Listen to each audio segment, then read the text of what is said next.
आंध्र जांच बेले ओडिशा बस रु मिला नगद 2.40 कोटी टंका। सारा देश में निर्वाचन ऋतु चली विभिन्न स्थान में चेकिंग और ब्लॉकिंग काले किए टंका बा अन्य जिनिस बांटी जनमत को प्रभावित कर निर्वाचन अधिकारी नजर रखिंट। यह क्रम में आंध्र प्रदेश पूर्व गोदावरी जिलार गोपालपुरम पंचायत अंतर्गत जगन्नाथपुरम गाँ निकट में अंतजिला चेकपोस्ट निकट पुलिस चेकिंग बेले बस भीतर ठाब कर विपुल परिमाण नगद टंका। हैदराबाद विशाखापाटना जाउथबा एक घरोई ट्रावेल बस को जांच करबा बेले पुलिस नगद 2.40 कोटी टंका जबत करिछि। बस टी हैदराबाद विशाखापाटना जाउथले हैं। यार नंबर हेउछि OD10DW 4387 अर्थात बस टी ओडिशा रे पंजीकरण नंबर रे सेठारे सेवा जोगाउथला।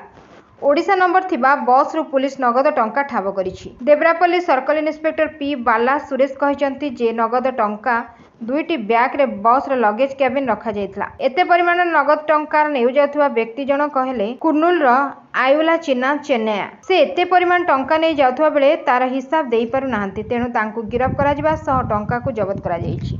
Bureau report 51 news agency.